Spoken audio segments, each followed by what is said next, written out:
I don't know what I should say and where from I should start.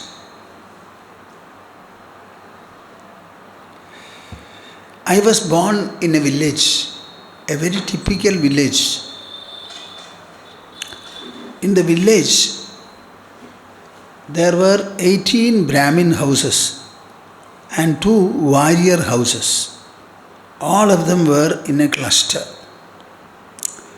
Initially, they were the days of untouchability.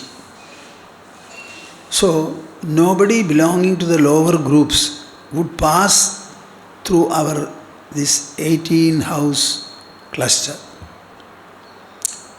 They had to go roundabout to cross the village this way and that way. Then when I was studying possibly in 7th or 8th class, temple entry was allowed and things became different. So you can say I was leading a kind of a protected life. We would go to the school, sit with the other boys. When we come home, we are totally different. No interaction with anybody except the people of that group. Our life was revolving around some temples.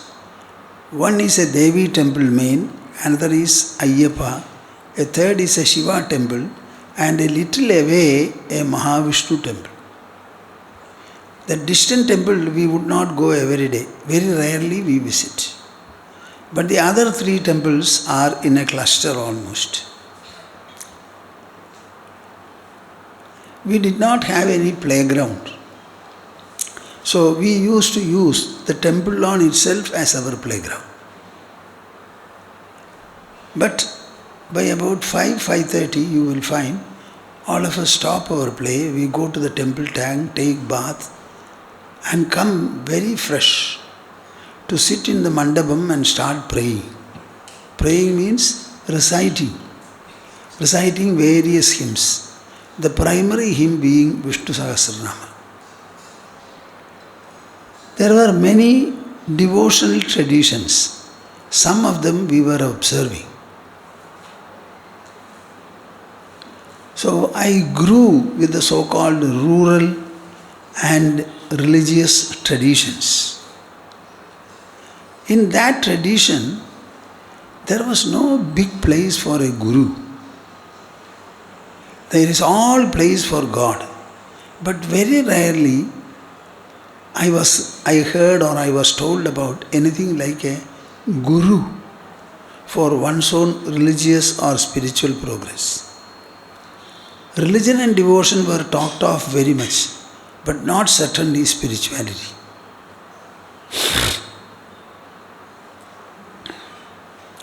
It is in such a background that I grew. Then, when I moved to Calcutta, the scene was entirely different. A very important city of India as Calcutta was, you can imagine everything modern, industrial, civilized, quite different from what the state of affairs in a village were. I did not have a shock, but I certainly had a startling exposure. In the exposure, more than the so-called industrial influence, the influence that I got in Calcutta was devotional, not so much religious. I found that Bengalis were very, very devotional. I don't think we people belonging to a village had anything like this. Everything about the Bengali devotion was quite different from whatever devotional practices we knew. Very strangely, within 2 or 3 months of my arrival in Calcutta, my elder brother, who was already dabbling in spirituality, used to go to some people like gurus, etc. He told me that I am bringing a great Siddha Purusha home. I did not know what Siddha Purusha meant, and he was coming home. I was of a docile nature, so I simply accepted. And very strangely, my brother and I alone were in our flat. I don't know what my brother had in his mind when he decided to invite the Siddha Purusha, and that too for a number of days. What about the food to be given to him? Who will prepare it? Who was expert in making food? There was no cot in our flat. I don't know what all he had in his mind, but he had invited him, and the invitee had agreed to come. And it was only a question of the day he was arriving and when. Before that, one day when I was sitting in the room, we had a 3-room flat. One man wearing a towel and with a Y stick climbed the stairs. I was not knowing to speak Hindi or Bengali at that time. And he inquired for my brother. So I said, brother is not here. So he went back. Did not come in at all. Right from the staircase he returned. I missed something when I saw him. I was not able to communicate to him. I knew that he was a spiritual man, or at least a yogic man. And my brother must have met him, and they must have established some kind of a fondness or communication. So I missed it. I was not very fluent in speaking English. I had to stumble and somehow speak. Before long, the Siddha Purusha was brought by my brother. He climbed the steps with a sitar in his hand, a very loose shirt, and the Bengali type of dhoti in his waist. I found that he had a beard which is also knotted. Tuft was made, and hair also. First time I was seeing a person like this. Both the hair and the beard, they were tufted very well. So he came in, he was conducted into the innermost apartment. A mat or something like that was spread there. He stepped in, kept his sitar down and sat. I was wondering. Meanwhile, I knew that the Siddha Purusha was speaking English, so I felt a little relieved. If he was not given to speaking English, then I would have been totally cut off from him. I prostrated before him. He accepted the prostration, and whatever transpired in the few seconds, somehow that touched me so much that I became fond of him ever since then, and even today the fondness continues in the same manner. I knew nothing about spirituality or the place of a guru in one's life. I did not know that there is somebody called the seeker, seeking and attainment. All these were totally unfamiliar words for me. So I was introduced to something astoundingly new at the time.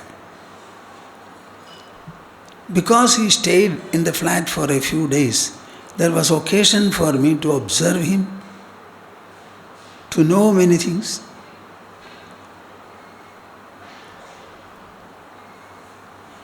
And I also very rarely spoke to him. Somehow my life totally changed. I would like you to understand something very, very important. What is that? Every one of us has Guru Bhakti. Every one of us has Ishvara Bhakti. Bhakti or devotion to God. In the devotion to God, you have devotion, I agree. but your devotion is linked to God. That God is invisible. So all our devotional practices are one-sided. Though they are addressed to God, we really don't know who is this God to whom our devotional practices are addressed, whether that God is pleased. If He is pleased, what is He going to do next? All these are totally unknown. So there is certainly a serious lack in our devotional thoughts and practices. But when you have a guru, the picture is entirely different. Guru comes first and all the others follow. The invisible God remains invisible, but the Guru is available in a visible form.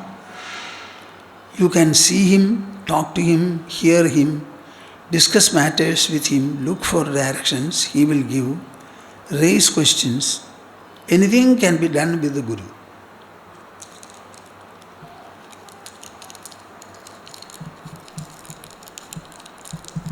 What should you have towards the Guru? Actually, it is bhakti. So, on the one hand, we have God bhakti, ishvara bhakti. On the other hand, we have Guru bhakti. Is there any comparison between the two?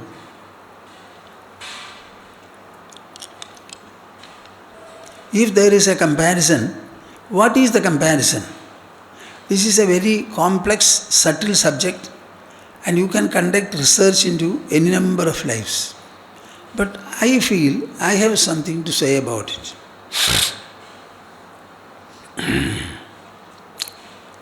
Anybody who fosters devotion to the Lord, maybe he is happy, he is delighted, everything is okay. But he is not going to have a direct discussion, communication or direction so far as God is concerned. But in the case of the Guru, even if you keep quiet, Guru can awaken you, write to you, speak to you himself. Sometimes I say, we have no news of X, let us telephone and find out. That kind of a communication we will not have from God. Something more I want to tell you. The story of Egalevya is very popular in our country. Egalevya belonged to a low caste.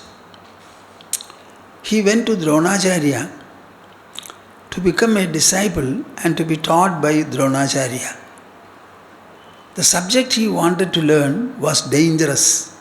It was archery. The skill of discharging weapons is a very, very fatal art. Once you teach a disciple, you cannot take away the knowledge from him. Suppose he uses it wrongly, there is no way of redressing it. So archery teachers will have to be very careful, very thoughtful in imparting the knowledge to anybody. So when Egalevya went to Dronacharya, he said, I will not teach you. I will not accept you as a disciple. Egalevya might have been disappointed. But you know what he felt and said in his mind? My dear sir, you have rejected me, but I am not prepared to accept the rejection. I reject your rejection, and I continue to be your disciple, and I shall be devoted to you. He went away. Dronacharya never remembered that instance anymore. Egalevya was so devoted to Drona that he made a clay model of Drona, kept it by his side, started worshipping, and instructed by the idol, he started practicing his archery. And in archery, he excelled Arjuna.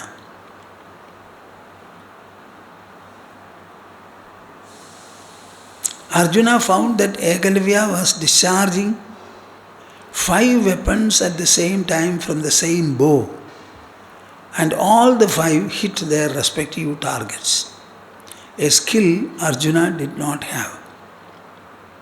He was amazed, floored. He asked Ekalavya, "Who is your Guru?" He showed the clay model and said, "Dronacharya is my Guru." So he is a disciple of Dronacharya. Arjuna went and told his teacher that you had said that I was the topmost disciple of yours. But here is a disciple who has excelled your topmost disciple. So I have ceased to be the topmost. Is your word going to be false? It went home deeply into Drona's heart. He set out to find who this Ekalavya was. When he went there, Ekalavya rushed to him and fell prostrate at his feet. The arrival of the Guru was unexpected for him. And all that Drona asked Ekalavya for was, "Give me your right thumb." He instantly cut the thumb and gave it to him and prostrated. Now this part, let it remain. I want you to reflect upon one point. Ekalavya had accepted Drona as the teacher. The teacher refused to accept him, but he ignored it and he continued to be a disciple.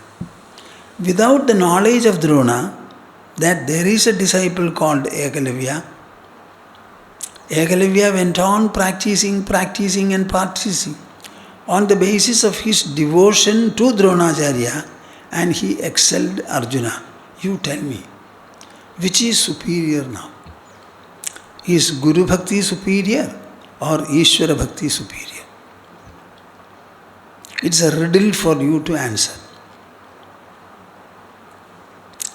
I think millions of people will have Guru Bhakti, but very rarely one will have, millions of people will have Ishvara Bhakti, but rarely one will have Guru Bhakti.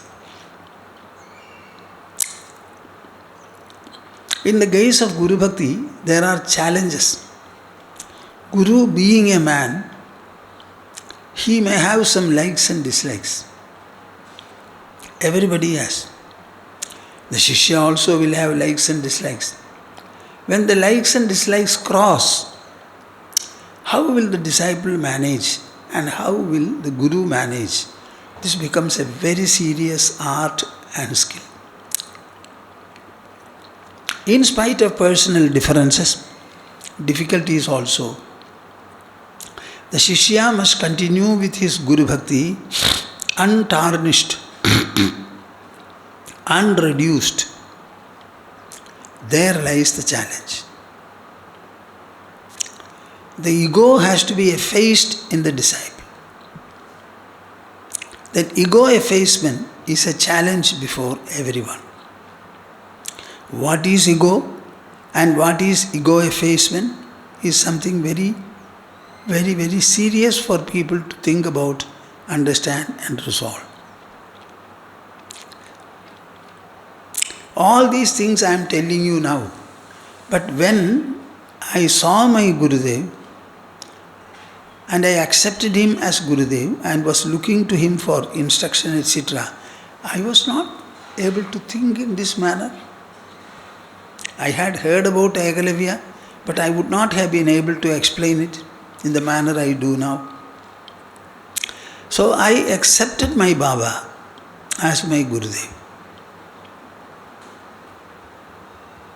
Unlike with God, I had occasions to live with him, talk to him, hear him, whenever necessary ask him whatever I wanted. Later on, when my mind starts thinking better, I used to feel, I am a devotee of God. I trust Him and rely upon Him. But I am not going to become God.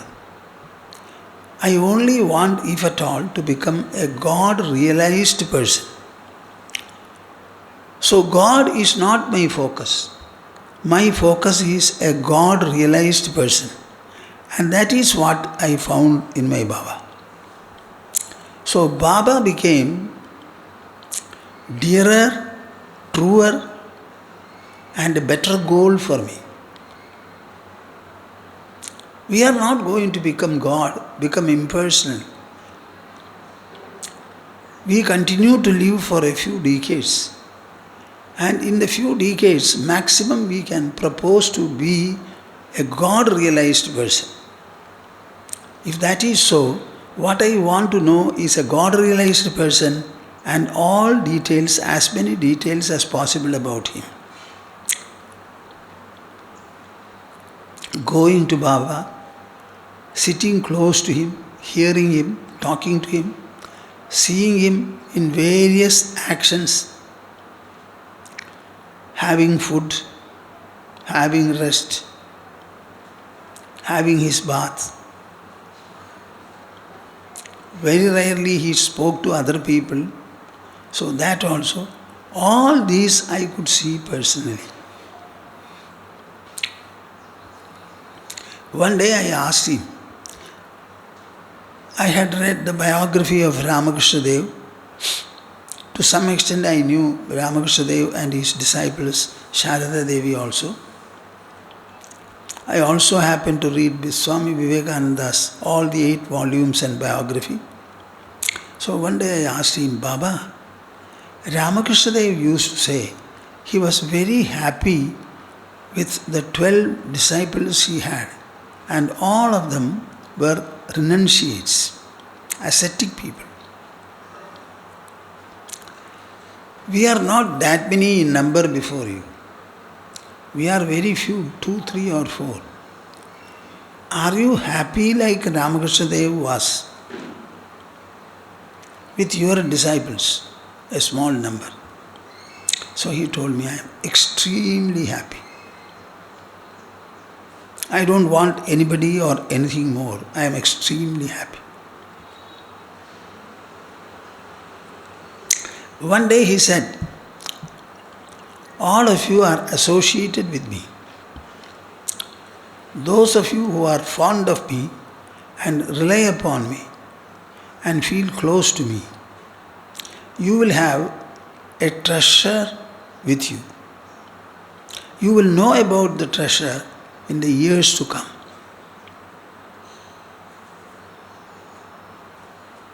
This is what he personally said. I did not ask him what the treasure was. When would I know that I have a treasure, etc.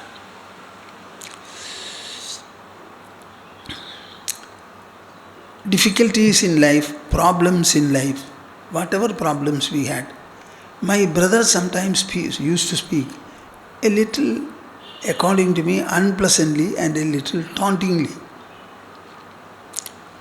I don't know what he asked and what was the subject. Baba said, often he used to quote Sanskrit verses. So he said, Avashyam bhavi bhavanam pratikaro bhavedyadi tada dukhairna liperan nala rama yudhishthiraha.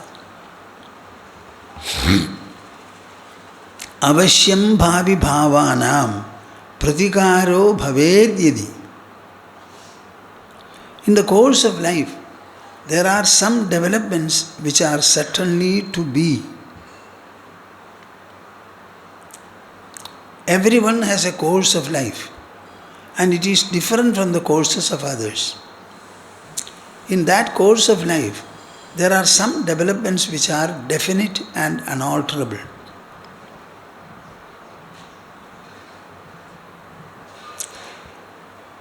such unalterable, definite developments, there is no question of seeking any redress for them.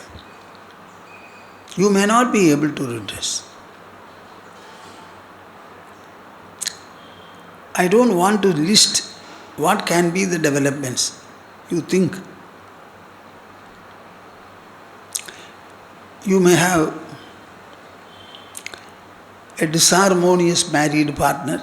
You may have an underdeveloped child. You may have a child whose life is miserable. As long as you are there, you can look after him. But what about the period after you go? You cannot think of it. Suppose he doesn't die before you leave the body. Avashyam bhavi bhavanam. Things which are sure to take place. If there is a redress for them, then the poet says, Tada dukhairna lipyeran nalarama yudhishthiraha. Then all the three personalities were great. Nala, Rama, Sri Rama, Yudhishthira, an embodiment of righteousness. All these people, how much they suffered, you think? Could there have been a redress for their sufferings? No.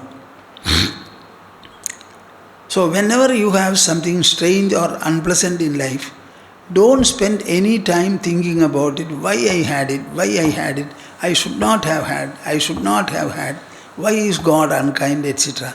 All these questions are totally irrelevant.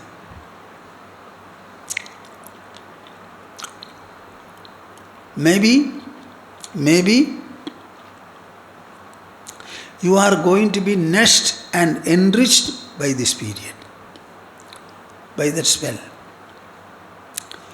If Rama had no Vanavasa, Rama had not abandoned his wife,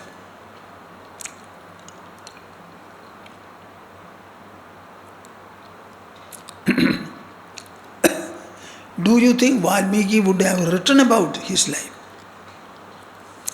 And do you think people would have adored him even today? Rama had a course of life. There are good and bad sides or pleasant and unpleasant sides in it. In Rama we find a full picture of a noble, righteous and dedicated person.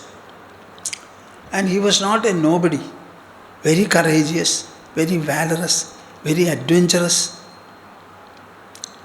given to punishing wrong people. Such a man, just see what he had. What about Yudhishthira and the brothers? 12 years they were banished to the forest. 1 year of incognito life.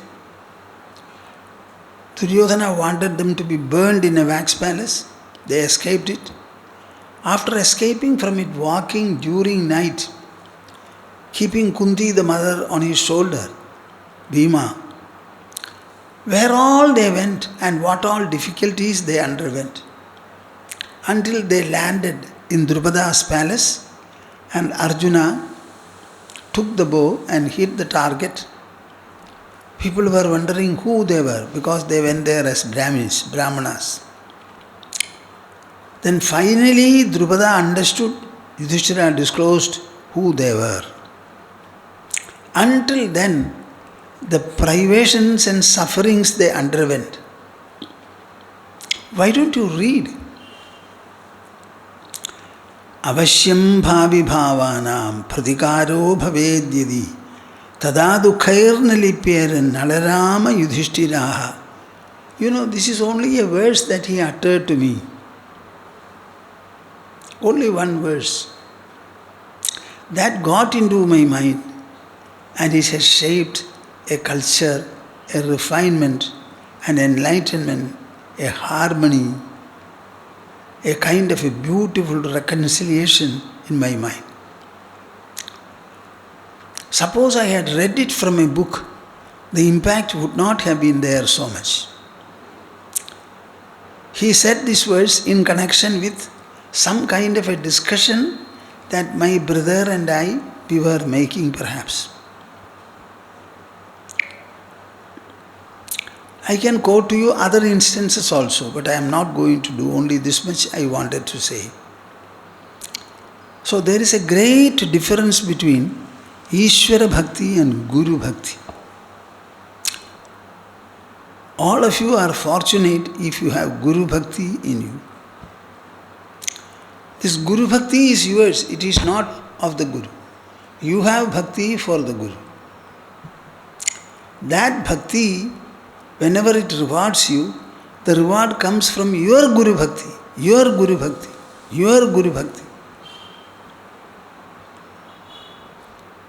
A person who has Bhakti, Guru Bhakti, he will always like to hear what the Guru says. Observe him, understand his ways, his life, etc., etc. Apart from his seeking, Guru also will tell him quite a number of truths, quite a number of other things.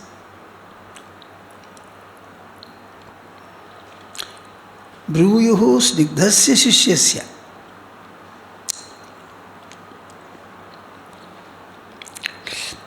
When the Shishyas become dear and near, then alone the Guru will disclose to them full truth and full story about himself. I think there is a world of knowledge. World of knowledge. You know what has become to me? By virtue of my Guru Bhakti and my association with my Gurudev, not for a very long time, I have become a non-dual person, an Advitiya person.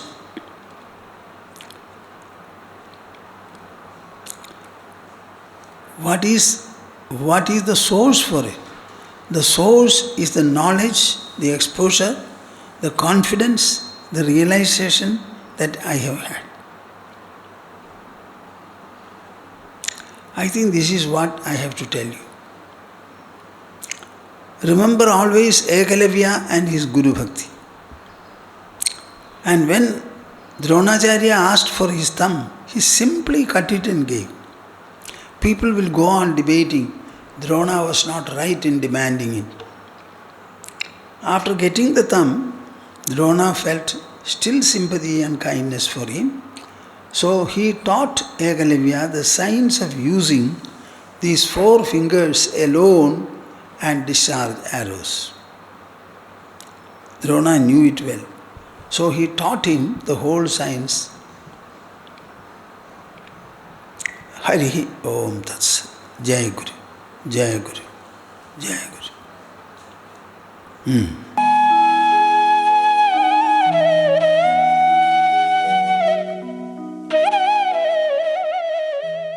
From Baba's letters, something can be said. So I remember that in the company of my Lord, some letters which are translated are there. So it will be nice to remember. It is for everybody. And I think always we have told you that when Baba was quite old, when we met him, and whenever we would write letters, he would reply. Initially it was with his own handwriting. Later, he could not write with his own hand anymore. So he would dictate and somebody would write on his behalf. But Baba was very particular to give a reply. Very short reply, sometimes maybe one full inland letters. Mostly it will be inland letters. So, this one, I feel that it is very relevant for any seeker. This one thing, we always feel that we are on the spiritual path, and while we have our spiritual practices, or we read something, we listen to something, for that much time we feel very elevated. But when we start activities, then the mind becomes distracted and the feeling of the spiritual experiences or the feeling of spiritual joy that we have is lost. So I had written to Baba about this. So he wrote,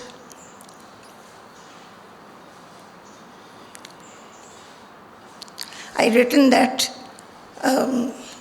when we are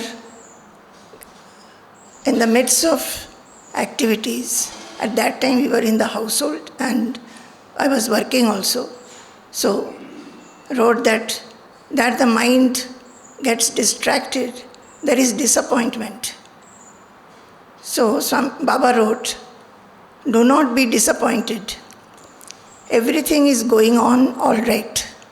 All these conflicts are usual in the initial stages of Jivan Mukta Vyavahara, interactions of a liberated person.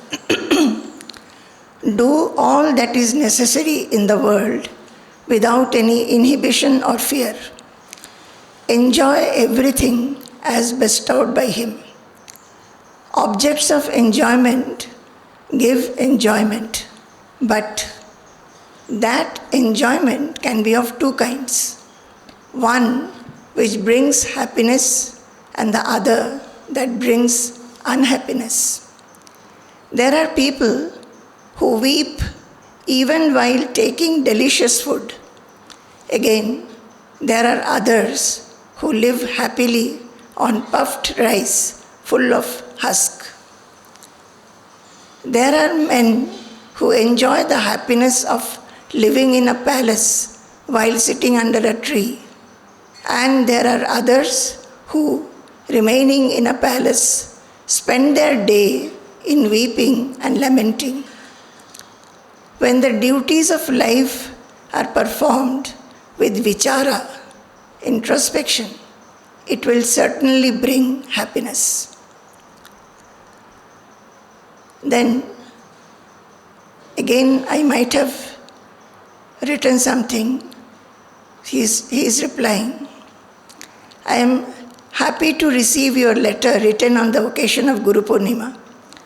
Whatever you have written are the words of any sadhaka seeking paramartha, the ultimate goal.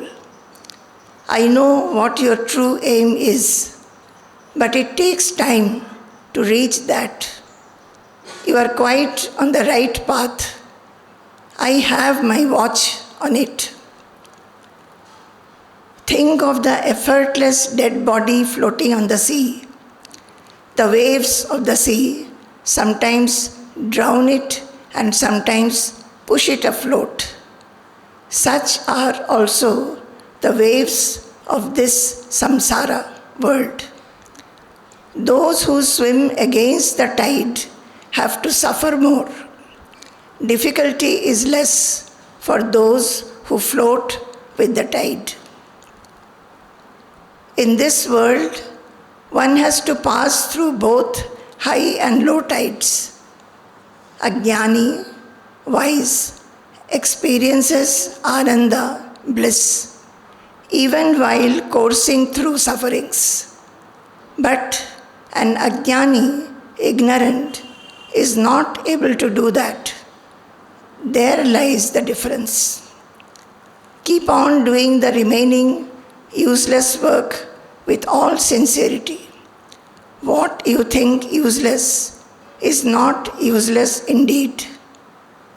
To reach the truth or to attain parashanti, supreme peace, one must pass through and transcend all that appear to be against truth and peace. If we try to eschew the suffering amidst world objects as something non-spiritual, then it will not be possible for us to attain the undifferentiated Nirvisesha Brahman or truth. So, receive everything as His loving gift. Do not consider worldly activities as botheration. Regard all these as part of sadhana and go ahead. All seekers progress like this. There is no other way. Do not worry at all. This I thought is very relevant for everybody at every moment.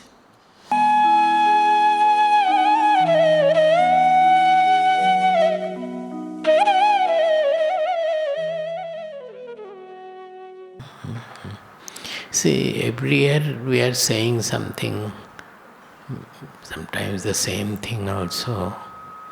I have a difficulty in speaking about Baba because one thing is that it mostly refers to my Purvashrama life, and the other problem is that if I speak about the very close interactions or whatever he had said in normal interactions, I have doubt whether it will be properly understood. No, I don't have doubt. I know that it will not be properly understood by most of the people with their critical evaluation, and whether it will go wrong about having a wrong impression about Baba. Because with our strained artificial idea about spiritual sadhana and spirituality, it is very difficult to understand the sahaja state, the ultimate state of spirituality, the sahaja person, his sahaja ways. And when he discloses such fondly that sahaja state, many of the disciples, they do not understand. I remember even my own parents, how they misunderstood various words spoken by Baba in various occasions. Sometimes grossly misunderstood.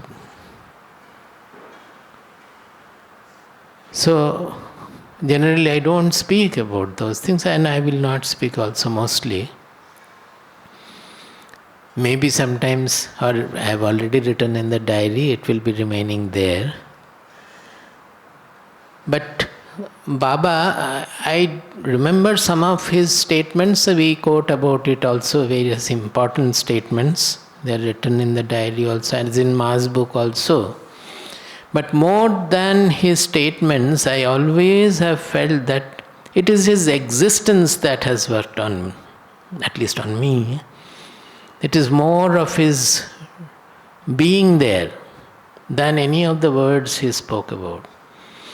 In later stage of his life, he did not have the teeth, and the false teeth he used to keep away. So whatever he would speak, even in Bengali also, we were not able to understand very well. And he would generally speak more when he is telling a story. We had recorded one story, not we, somebody else. Later on we found that that tape also had got bad. So they're not that. But hearing that, one can understand how difficult it was. The pronunciations, because of not having the teeth, it was not that understood. But of course, those were just stories. Any direction, there was no question of misunderstanding whatever he was speaking.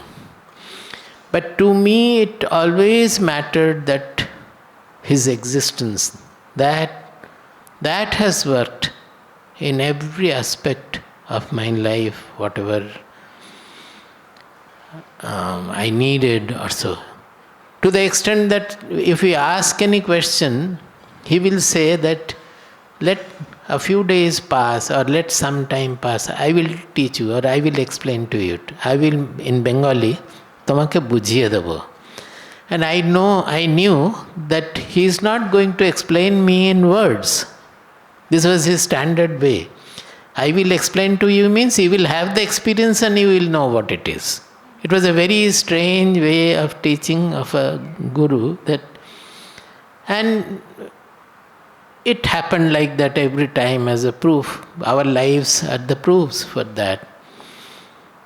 That he did not have to explain much. Sometimes, rarely he would ask that you go to the library, as I have already said, open the Yoga Vasishta on such and such page in the library, on rack, this book is there I have marked in red pencil or blue pencil or so, and put some comments. You read that comment.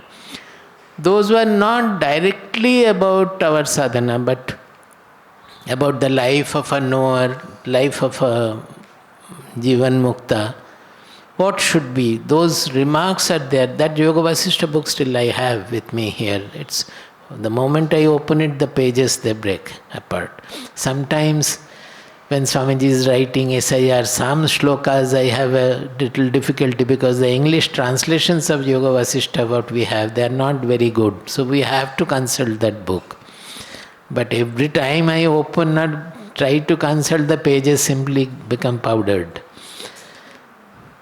So apart from that, everything was it just in his being there, in his existence, which perhaps I felt the first time I got down from the train in Dakshin Khanda. I had not seen Baba, but the atmosphere was completely, what shall I say, was completely dawning in me, and which guided me also to him, so to say. And it never went back. It was very much feelable in the initial stages, particularly for the few years and all. Other than that, his instructions, whatever has been there, clear instructions, only one instruction I could not follow at once was that about my marriage, that get married. And I argued and argued on that ground and could not accept his argument, and finally said that this argument is never going to end. So Baba, whatever is your Adesha means order you give me, I will follow it, because I don't think this argument is going to end. And he said that I can tell you whatever I think to be for your welfare, whatever will be auspicious for you. To listen to that, if you feel that I have to order you, you consider it as my order. If you want, you consider it as my order. So I considered it as his order and followed it.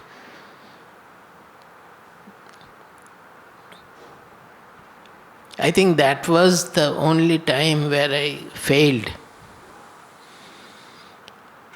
And next time when I went, it made me cry for about 5-6 days continuously, day and night. That was also, what I am saying is that there was no thought, nothing, only the tears were coming down. It was the effect of his presence again, that in his presence it was coming.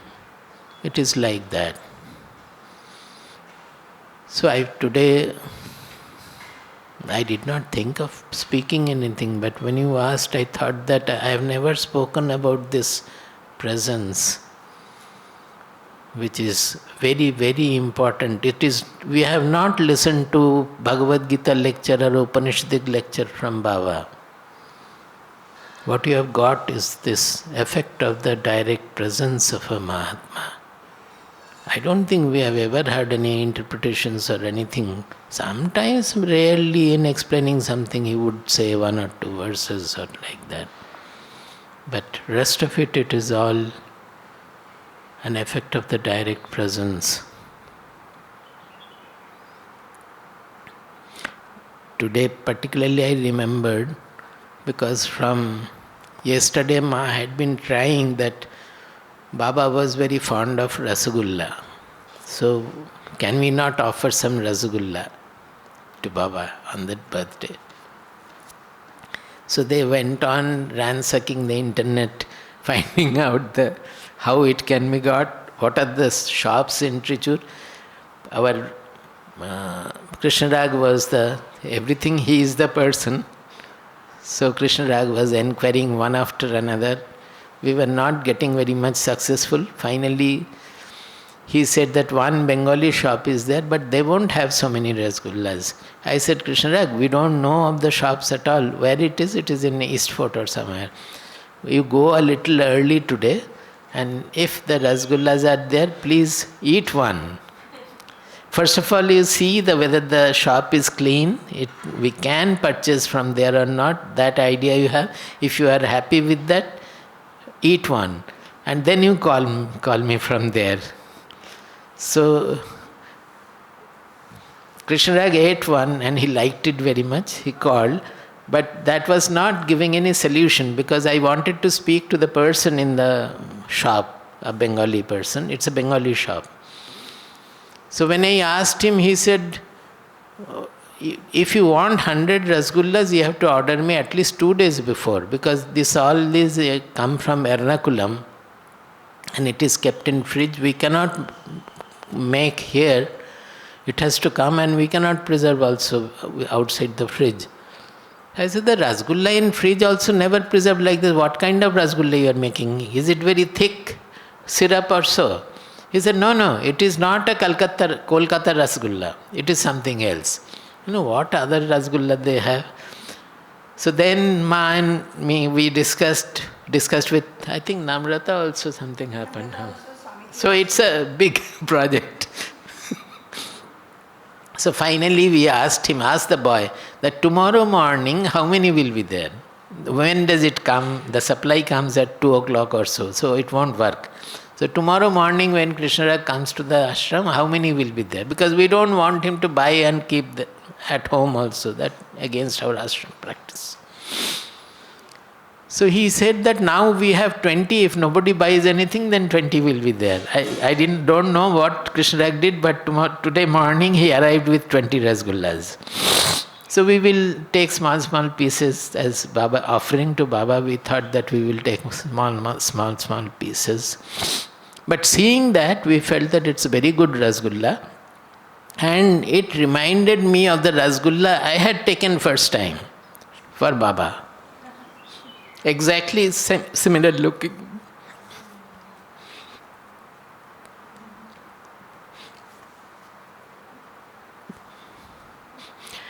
In Calcutta, it's full of various very good shops, very famous in making sweets.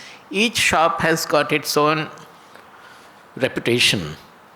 And Rasgulla is such a thing that there are at least 4 or 5 shops all over Calcutta who are very reputed.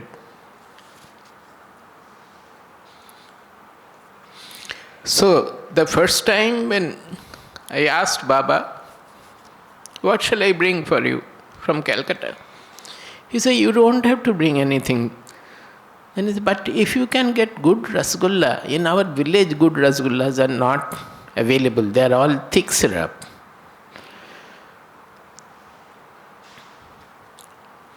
So I went up and down from northernmost Calcutta to southernmost Calcutta, tasted the Rasgullas all over Calcutta.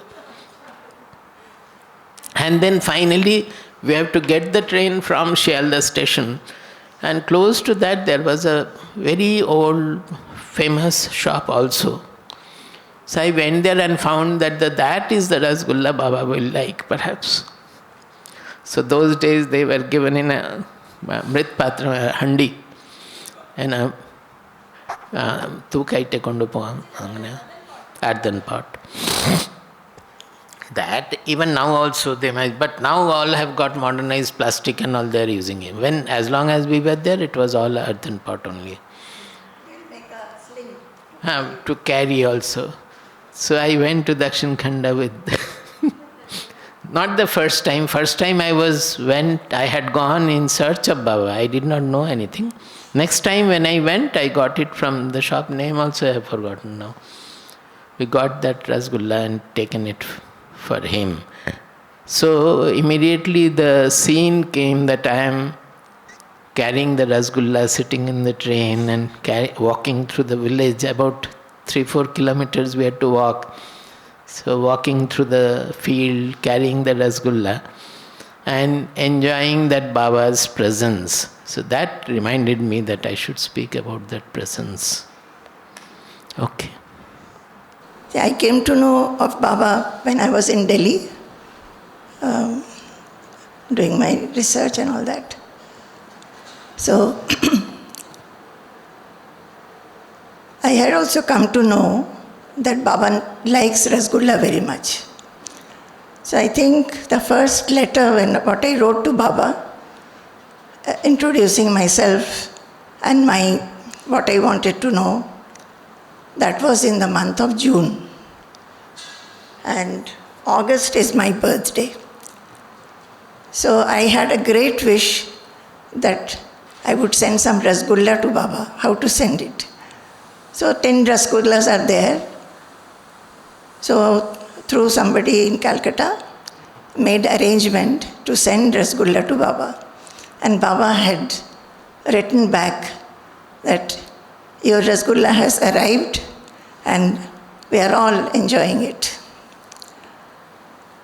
Now today, you heard the story of Rasgulla. There is a little more to it. When we were discussing our menu, what payasam and everything can be made, I think it was Sanjay who said, why not we make something which Baba used to like? So that, because he said that, we thought of that Bengali chachuri we will make today in our menu. And about sweet, the Rasgulla thought came to the mind, although we were talking only about payasam, because that in Trishur, Rasgulla is available. It was not available at all. So anyway, when we were discussing, suddenly I remembered that some time back, our Krishnarag has said that one Bengali shop has come and they are making a lot of sweets. It's a good shop. Aravindan. Aravindan maybe. So that I had forgotten actually. So then this Rasgulla thing started surfacing. I asked Swamiji. Swamiji said, okay, but then when we found out that they cannot supply so many numbers, then Swamiji said, why not we order and offer it to Baba some few days later. But then the thought by that time had become very, at least in my mind, just like that time. I was a student at that time, and from Delhi I was wanting somehow to send some Rasgulla to Baba and thinking that he should have the Rasgullas. That kind of a feeling was there in my mind. And there was ups and downs. Sometimes our Krishna saying that very disappointed. He was also very enthusiastic. Disappointed. They are not making, Shri Krishna sweet is not making, Lakshmi sweet is not making, only this one, where he has to go and see whether it will be there or not. Then ultimately when he was told that you go and taste and see. So today morning, I think at about 9:30 or so, Nuthan Swamiji was asking, what about the Rasgullas? Have the Rasgullas come and what happened after Krishna? He has given report that he has tasted everything okay and he would bring, have the Rasgullas come. Then we found, and then Pranati was bringing. Just after that he came and Pranati carried it up in a plastic cover and they were packed in plastic dabbas. So we had decided that whatever number is available, our wish is to give to Baba. You know, that presence that Nathu Swamiji is saying and I was saying, that is the truth of it, his presence. So that feeling that even if it is one or two, we'll give to Baba to eat. And then even if we get or do not get little speck of it, we are very happy. So when the Rasgullas came and we kept them, and then I was taking out 2 steel vessels to when we will offer him, that a lot of emotions came to my mind. And Swamijis were ready and I just had to wear my shawl and come. And I found that my eyes were getting filled with tears. And addressing and telling Baba that there was a wish to give you Rasgullas. So many times we have taken Rasgullas to him. But this one in Trishur, in our ashram, we have never had Rasgullas to give you. You have made this possible. I did not know that much emotion was there regarding Rasgulla and Baba in me. But when it happened, and the emotions that filled me, that was also new to me actually, maybe. Then I was also, when I also first time went with this earthen pot, and ever after we had been taking earthen pots like this. So that scene came to the mind. And I remember when the Rasgullas which are available in Dakshin Khanda, because it's a small village, Rasgullas, if it's actual Rasgullas, should be the good ones, should be spongy and very thin syrup, but they don't stay. So to keep them, wherever there are, earlier days no fridges were there, so the syrup will be made a little thick. So that kind of Rasgullas were available in the village shop. And always there used to be Rasgullas on Baba's Purnashram also. We will be given pori and little potato curry and Rasgulla for breakfast. So once when Baba was having asthma, Baba was an asthma patient. So he would spit out phlegm. But he was not in a position to every time get up and go to the bathroom to spit out. So spittoon was necessary. So he wrote to me, I was in Delhi at that time, that you send one spittoon for me, stainless steel spittoon. So went to the shop, did not understand what kind will be very suitable. So bought this much big vessel and sent it.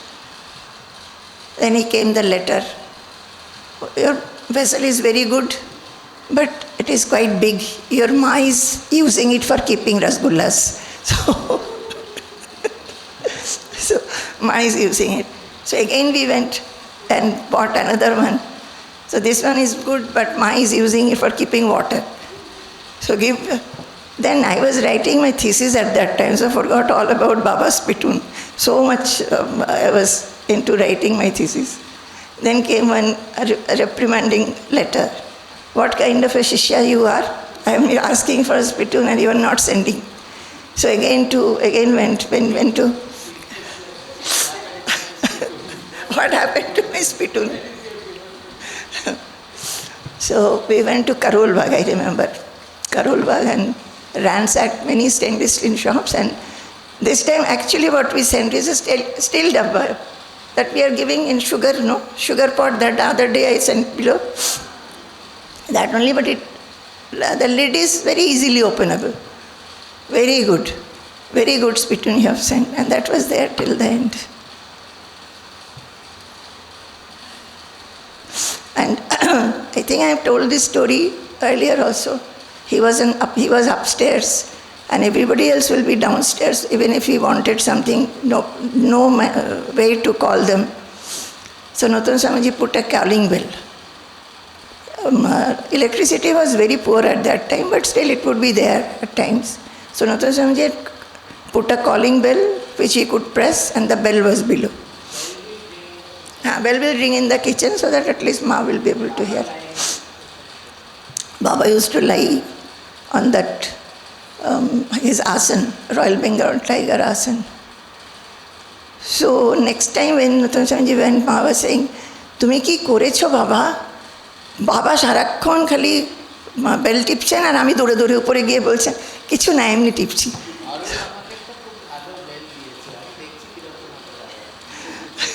She's saying that, Ma said, "What have you done, boy, my dear son? What have you done? You have given a bell."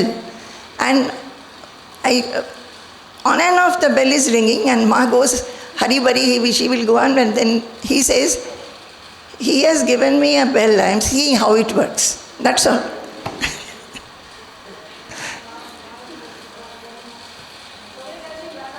Run up and run. Those steps, those wooden steps, rickety.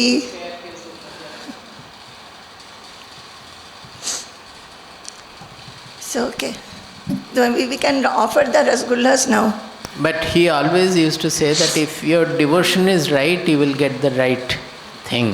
Whenever the right thing is not reaching, he would point out your devotion. There is some deficit in your devotion, not in this language, but he would. And whenever something would reach the correct thing, Again and again he will write and he will talk about it, and the people used to say that always he is speaking about it. See how beautiful is the fan they have given me. It is always cooling me like that. That Fan actually, it was a big room, so fan was somewhere, he was never getting any. the So ceiling Nathu fan Swamiji was- bought a table fan and it was kept near him. He No, was no, very- actually, its time is on. Actually, we were working in the college and we were getting only 250 rupees salary those days. We were supposed to get 500. While doing research, we are getting 500. But after PhD, when we joined college, we were getting 250 rupees. Another 250 was kept aside for giving us an area. After we joined the ashram, perhaps we got the area, just before, or something like that. So, once at that time we got the area. Area salary we got, so I wrote to Baba that I have got so much of area, I would like to give you something. Please tell me what can be given. So he has asked me that if the fan doesn't reach me, I suffer a lot from the heat, can you give me a table fan? So that was the table fan episode. There are also other things are there which I will not speak. Finally we looked into the Calcutta and sent it from there. Last one was when we last saw him, he was absolutely, he was about to shed his body. But he said that, if you can give me a backrest, then I can live for 2 more months. No, when Swamiji came last, we were also there and Swamiji was leaving. That was the last meeting with Baba. So when we were coming back, Baba did Tata. So it was very significant. So that was the time I asked that, why did you do that? How long will you live? So he said that if I get a backrest, I will live for another 2 months. 2 or 3 months, something. 2 He months. said, 2 months I will live. So immediately we went back and got a backrest. It is still there, the backrest. No, no. It's a very simple Nathan thing. And Swamiji he asked told him me that, Baba, where will I get such a backrest? Which he yeah, said that, there are so many kinds of backrest which will be comfortable.